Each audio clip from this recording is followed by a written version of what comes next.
We Saved You a Seat is sponsored by the Oklahoma Family Network. Oklahoma Family Network focuses on supporting families of children and youth with special health care needs and disabilities, as well as families who have children with a mental health or behavioral health diagnosis. Oklahoma Family Network provides families with emotional support, resource navigation, parent-to-parent engagement opportunities, and wants to ensure quality health care for all children and families by building strong and effective family-professional partnerships. Thank you for joining us today for the second episode with guests Matt and Laura Samargis. As we continue highlighting and honoring their incredible family for Deaf Blind Awareness Month, they do a fantastic job sharing a few impactful moments from their journey and living in rural Oklahoma. I'm incredibly honored to say that at the end of this conversation, you get to hear a very short snippet of me meeting Gabe. What an honor it was to meet and visit with Matt and Laura, even if only through a screen, and I hope that each of you enjoy the next 20 minutes learning more about Gabe and a few resources. Since you guys are in rural Oklahoma, I want you to speak to the resources that you have and you don't have. I know we've already kind of highlighted the Oklahoma Deaf Blind Project, and I'm definitely going to be linking some opportunities for families to get more involved. But I'm wondering if you can share a little bit about what rural America, rural Oklahoma looks like for services. Up until recently, we still, let me say this the right way. We drive 30 minutes for therapy. And at times we have drove up to an hour for therapy. Yeah, one way an hour. And it really, he could have the opportunity to possibly do therapy daily, I think, or at least more often, but that's a long drive, you drive 30 minutes and then you're there for an hour to 2 hours and then you drive back. So that's a lot of time. I think Cherokee Nation does have therapy services near us, but we don't really know, he's already been working with these people. Yeah, he's been established in the same therapy clinic for several years now. And we have a few really amazing therapists. Yes. I know for the longest time at first, we didn't really know. We'd have a bad therapist, and we, out of fear of hurting someone's feelings or whatever, we would just our own ignorance, we would just keep him with the therapist for too long. And then we got to the point where we finally learned a little bit, and we're like, wait a second, that's not okay. Yeah, and started getting a little picky. We started getting picky. Mm-hmm. Yeah, and we started kind of not shopping around, because we don't, like I said, that's kind of one of the things about rural America is that you don't have a lot of options. Yeah. So it would just be like, well, this town is a bust, and let's go to the next town, Yeah. And so we just started kind of going town to town, and we went across the state lines to Arkansas for a little while, and we're paying out of pocket. And so we were trying to take him to a school, a special needs private school. Mm-hmm. And so Laura was driving 2 hours a day round trip, and we were paying like $400 a month for him to go a couple days a week. And they didn't know what to do with him. They didn't really know what to do with him. He was by far the most severe kid they had. And so we weren't satisfied with it. We were like Laura said, we drove an hour. She drove an hour one way once a week to a clinic in Muskogee. It was Kelly D. Todd. It's a cerebral palsy clinic. And it was a really good resource for us for a little while. We really got a lot out of it. And then we just felt like he needed to change clinicians at that time. We were just kind of had hit a plateau. Mm-hmm. And that's the thing. I'll urge anybody, you feel like you're at a plateau with a therapist, don't be afraid to move on, because it's at the expense of your child. You just don't have a lot of time. It's precious. So we got to the point where we're just like, we'll give them a little bit. And if it's not working, then we move on. That's not something we really mess around with much anymore. Our current OT, I think she's been seeing him for probably 7 years, 8 years. Mm-hmm. And this lady's a rock star. Her name's Jen Doyle. Give her a shout out. She's phenomenal. She's at Onward and Upward in Tahlequah. Yeah, she's been really great for you. Really great. Yeah, she's his OT, but she just does so much more. Like, she's been a really good resource for us. It really takes the time to get to know him and to learn about all of him, all of his needs, to learn anything that I brought to her, she would start to incorporate it and try to, she's one of the key elements for him beginning to reach out and develop in the way he has. She's worked, I mean, like I said, not just OT, she does OT, PT, she's done communication with him. She really, I mean, she's just been a resource, even just somebody just to listen to us, and yes, be there for us. She's been a therapist to us, she counseled me a few times. Yeah. She's just, and those are people that are really special, and you want to, you don't want to lose those people. Those are good people to have in your corner, especially when you don't have a lot of resources in your area. And so I know, like I said, just trying to find those in rural areas is kind of a difficult thing. And I'm not saying that we want that, but just having a variety or having some choices is a difficult thing, because in some places it's even more rural than us, and it's you just don't have an option. That's, you kind of stuck with who you get, and that can be a difficult thing. And I know my mom, she worked at a school down in Texas, and she worked with special needs kids, and just the resources that they had down there was amazing. It was phenomenal. She would tell us about the different specialists they had in their school systems, and I was like, wow. But that was a particular area in Texas, and I don't think it's like all of Texas, but there are there's pockets of places. I think, if you don't have it in you to take the time to really seek out what you need to seek out, you might need to find some place that is a pocket that you can go to. But you can certainly do it in rural Oklahoma. You just have to be kind of creative. And, something that we really found out over time is there really wasn't a specialist out there who specialized in GAPE. No. That was kind of the sobering thought.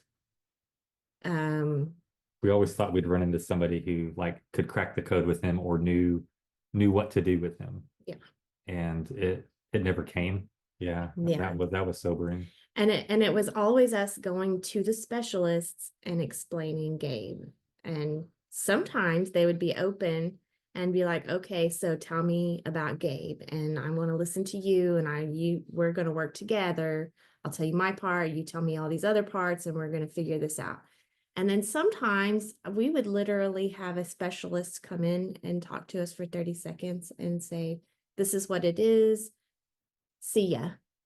And then we would be like, well, it's obviously not. And you don't even know what you're talking about. I'm sorry, you're a specialist saying that you can't do that, Yeah. So, or at least we're not going to take that opinion, because there's so many things that we don't even know if you know, because of our experience with other specialists, and who are honest, and will say, And I don't know about these things about your son. I know this part, and I mean, because you don't go to ophthalmology school and they teach you about people who are deaf. You go to ophthalmology to learn about vision. You don't go to learn about how spasticity affects a child's ability to see. That's a body thing. They're not always going to take those things into consideration. We had him one time, he was constipated. Yeah, we had another ophthalmologist, and he was struggling to go to the bathroom for about an hour, and the ophthalmologist was trying to get him to do vision tracking, and he obviously wasn't, and he just wrote it off like, oh, he's not even tracking. We're like, well, he can, he just I mean, we had to fight. We were like, no, we're gonna do another test, because he can see. I mean, he can track that. We see him do it at home. We had multiple speech therapists that kept trying to tell us he won't track anything, and I would be like, which we just have to show him. You just have to. And we'd have to go show him what we were doing, or sometimes we couldn't get him to do it for them. And then always it was the the vision people would say, well, maybe he's hearing it. I don't think he sees. And then the hearing people would say, well, maybe he's seeing it because I don't think he hears. And we were like, no, he sees and he hears. It's a little of both, but so we just had to be we just realized that we had to be his advocate. We had to be the ones to carry all the information, as hard as that was. And our brains weren't really equipped for it at the time, but it grew. We're still getting there. We're still getting there. And we've been all over Oklahoma. We've been to Oklahoma City, Bethany, and I think and just knowing that, like, I don't know, we've been to some of those big specialist places and been really disappointed. And we've been to smaller clinics and places and been really satisfied. I mean, just because they're bigger places, I mean, it's the best. Yeah. That's one thing we've kind of learned. Absolutely. I'm excited to hear about respite and what school looks like for you guys. So tell us a little bit about that. Gabe is able to communicate a lot of things. Really, it's really more his wants and kind of his emotions, but he's not able to communicate really abstract thoughts. So he may be having those thoughts. He's just not able to, we haven't been able to give him the right thing to help him achieve that yet, but we're working on it. But because of that, we have honestly, like, part of the respite issue is just he can't tell us things. So, if something were to happen, and early on, we just saw that everybody treated him differently. Even even good people. Well, even at the special needs school, like, Laura would walk in early just to kind of check and see what was going on, and he'd just be sitting in the corner crying, and that's a school for special needs, and that was pretty sobering in itself right there. We like the public school because they have the big gym we can go play in, and they have all the kids in the activities and it's pretty hopping. Yeah. Is he inclusive? I mean, like, do y'all put him in peer classes? Like general. peer classes. So all the way through school, he has gone to peer classes up until this last year. Mm-hmm. And I'm just gonna say middle school is kind of brutal. I'm hoping high school, which is he's about to graduate, go to ninth grade and go to ninth grade next year, which will be high school. So I'm hoping that when they get to high school, they're gonna come around again. Last couple of years, we'll go out. He'll go out to recess, and see some kids out there, but for the most part, he just interacts with the kids in his class, which has actually helped him blossom a little more, even because when we would go to peer class, often he was just quiet and put his head down. I think it was a little overstimulating. Mm-hmm. And there were two, and they don't know how to stop and really watch someone and try to understand them. But in his class where he is now, it's quieter. The room is set up for him. Certain walls with contrast, and we built sensory rooms, and so everything is set up. They all of the kids love it, and they all get to enjoy it. But yeah, for sure. And so he gets to go and have a great day, and that's kind of like when we first started working in this room. That was the main purpose. Like, just want the kids to have a great day. Like, we just wanted them to come in and have peace in their world, and have people who were smiling, excited to work with them. And, like, we want them to have, and we're really, like, we try to get them to have as close to a typical day as they possibly can. Mm-hmm. I mean, they come in and it's not like they just come in and get to play in the sensory room all day. Like, they have assignments, and they have classwork, and they have, expectations. I mean, they kind of have a pretty structured normal day, and we try to give them that as much as possible with as many supports as possible. We do a lot of hands-on things. Yeah. And there's hardly any we have one kid who's really a reader. The reading that they're doing is at their level, when we do the reading parts, like and it's daily and it's at appropriate. We do the goals, we go through it all. Mhm. And we have a daily theme. So like today we learned about different kinds of clouds, and yesterday was hurricanes. This whole week is we're learning about different weather, like weather. Mhm. And then so tomorrow's going to be thunderstorms, and Friday will be tornadoes. Tornadoes, yeah. So Y'all gonna get to move up with him to high school, you think? we get asked that probably on the daily. And so currently we have middle school and high school in our classroom. Last year we actually had We had some elementary, middle school, and high we school. had kindergarten through super seniors. Yeah, last year was a different year. We started out, we had 10 students in our classroom, like 4 in wheelchairs, a 5th one that needed assistance walking. It was like we did not know what we were getting into. It was wow. Yeah.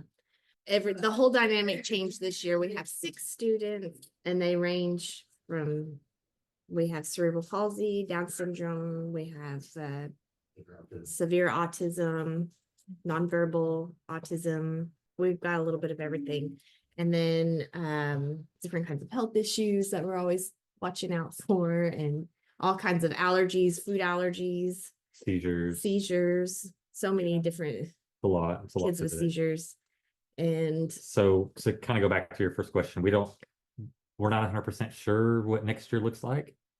There's been some discussions, so I don't know. We'll see. We only have a few weeks left of school.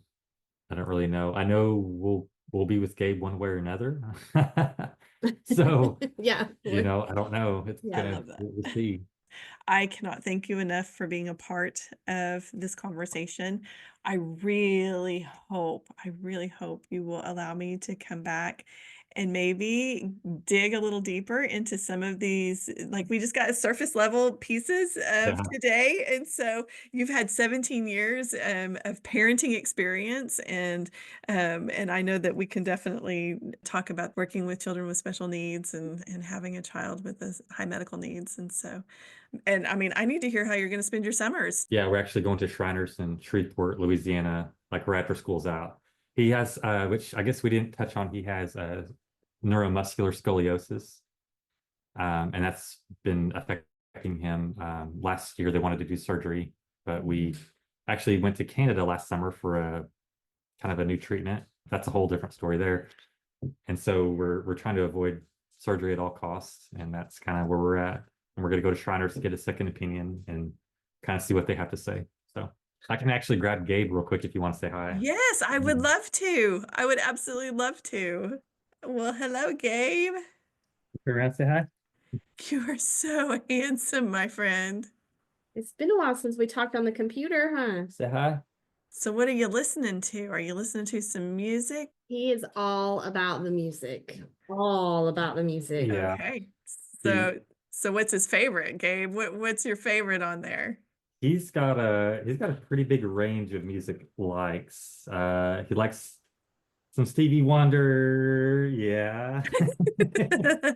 Michael Jackson, Bruno Mars. He likes that pop, don't you? You like that pop? He's giving me the side eye right there. You look like a young Bruno Mars, actually. I Yeah. mean, he could totally pull that off. He's got the grooving hair here. Yeah. He does. Kind of jealous of the hair, but Everybody loves his hair. Super handsome. So he loves music so much. He's kind of started using a button and hand gestures to tell us when he wants to change a song. So he's really particular about his music and what songs he likes. And he just like all of us, like I like this song today, but as I say, the song changes based on the mood that I'm in. Absolutely. And then certain ones that he used to really love, he's gotten sick of them. And when they come on, he's just straight up mad about it. Like, hurry up and change it. And kind of an attitude about it sometimes. And we have to remind him, hey, got ways to tell us. He likes to try to just yell at us. And we're like, no, sir, we're not going to do that. But he'll take your hand and shove it. And that's him saying, I want to change the song. Okay. Or he'll take your hand and put it on his ear. And he's saying, I wanted you to put it in my ears. I want my earbuds, or I just want music. If he's already got the music going, he'll do it a second time to say, I want the earbuds. Mhm. So he may be nonverbal, but he communicates everything he wants and needs. Yes. Yes, Definitely when it comes to music. yeah. And he says mom, he says nana, and he says daddy all the time. Daddy, he's always Mhm. talking about daddy. Hey, dad. Hey, dad. And he says bubba, and he says hey. He's always saying Yeah. hey. And yeah, he And- says yeah. And no. No is the most clear thing he says. No. I mean, he really pronounces it. Oh my No, right? goodness. I know, I'm telling on you. I just love it. I love it so much.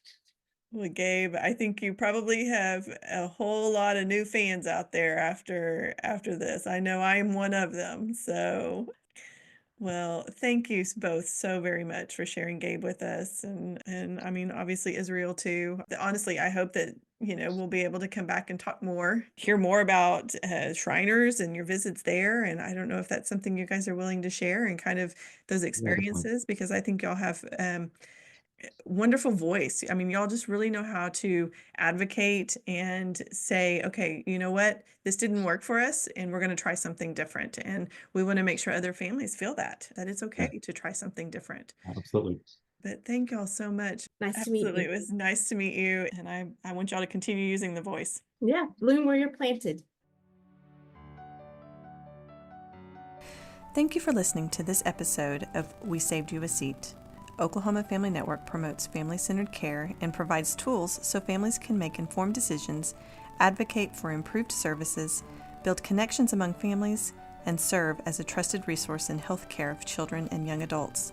If you would like to become a supporting family or get in touch with another family, please contact Oklahoma Family Network at oklahomafamilynetwork.org or by calling 405-271-5072.